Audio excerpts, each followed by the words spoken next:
Hello. This is the 5th time I've done this video.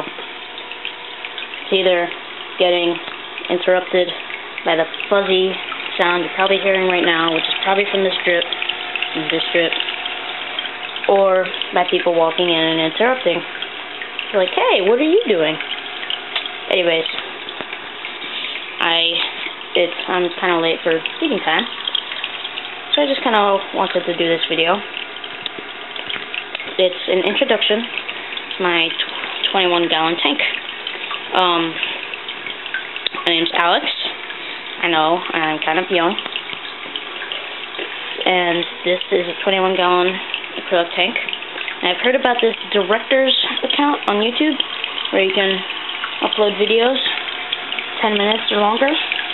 Yeah, I don't have that, so this is probably going to be split up into 2 parts, because this video hopefully will not go over 10 minutes, but I end up going sidetracked all the time, and you're probably not going to be able to hear me with this fuzzy noise in the background, because this is not a very good camera. That's okay, because it's better than an iPhone. So, don't be surprised if I get cut in between sentences. Don't worry, you're going to hear them. So, to do a quick premise, my brother had this tank for 2 years, and high school finally caught up to him, and he decided to give it to me, his younger brother, because he figured I'm not as busy, and I really wanted to do it. Skipped freshwater, skipped everything, went straight to salt. So far I've been doing quite well. It's been 2 months, 3 months, and I'm happy about that. So, I'm going to go quickly over equipment, then quickly over everything that the tank came with when I first got it, and then over everything like all the corals, all the fish, and all the invertebrates, however you say it. So this is acrylic, 21 gallons. This is Aquatic Life, 24-inch. It comes with 2 bulbs, 10,000 Ks, 2 bulbs, everything's 2 bulbs, 10,000 Ks, 420, 460s, and actinic LEDs. This is my thermometer, which is kind of cool. It has an in and an out, because it's designed for 3 things: terrariums, aquariums, and greenhouses. And since it's mainly for land things, in is air room temperature, and out is water temperature, which is kind of annoying, because if there's the other way, it's going to be easy. So now, I recognize it as as up as room temperature, and down as tank temperature. So don't worry, my tank's not at 72 degrees, it's 78. I guess could be a tiny bit high. But what's kind of cool is if this temperature goes way too high, not way too high, if it does go too high and too low, will actually beep off and alarm you, which is cool. It's warning, and it's also annoying, because while the tank is cooling down or heating up, you have to listen for at least an hour for cooling down while it beeps off, and for heating up, that's once. The tank went down to 68 when my friend was taking care of it. I was skiing. Something on the camera lens, I just can't really look at. Went down to 68. Luckily, everything survived, but it was so annoying. A full day of that one thermometer going on and on and on. And for the filter,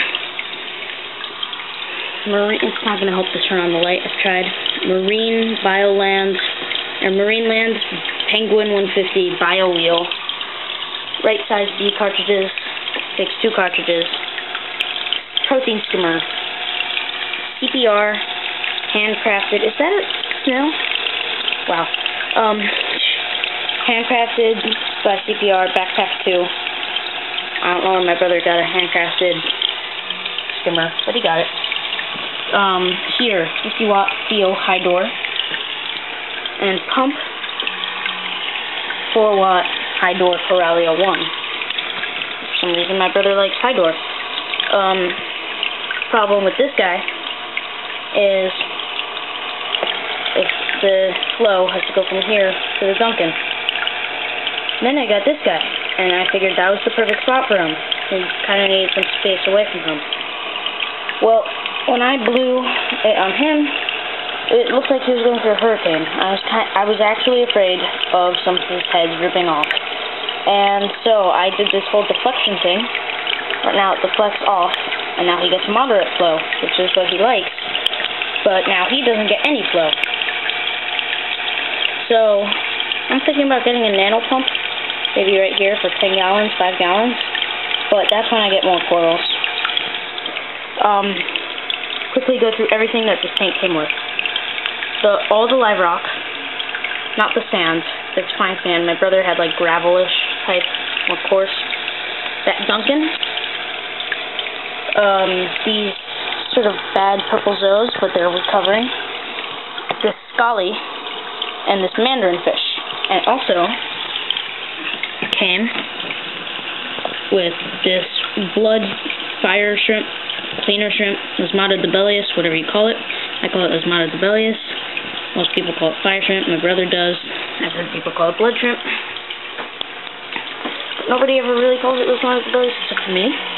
Then it came with this clam, which unfortunately died in the moving. I think it was rapid temperature drop. So anyways, I got a new clam. I offered to give that clamshell to my brother, and he said, no, keep it, make it decoration. So I kind of stuffed it in the sand, and I think it kind of looks cool now. The mandarin has slept in there twice, 3 times, and I've had the tank for 3 months, so not that impressive, but still, I kind of like it. And I do not have a sump, I do not have a quarantine. Hopefully I don't need either, because I have I think the shrimp compensates for the quarantine, and I don't know what compensates for the sump. But honestly, when he gave me the tank, there was a ton of algae, especially on the sand rocks, and so when I replaced those sands, that took out most of it. But then there's still all this on the rocks and started growing on the sand. Now, I don't know what I did, but that red stuff, not diatoms, but dead algae. So obviously something worked. I don't use RODI water, so I don't think that's it. But luckily I'm getting this algae under control. One thing could be a problem is this Acacia right here. But my brother said he's had it for 2 years, and it hasn't spread. And I'm kind of coming on the 10-minute mark, or well, 8-minute. But so this is probably where the video is going to cut off. So I'm just going to give a short pause so I can do an outro, or just a black screen, or whatever you want to call it. So bye. See you in the next video.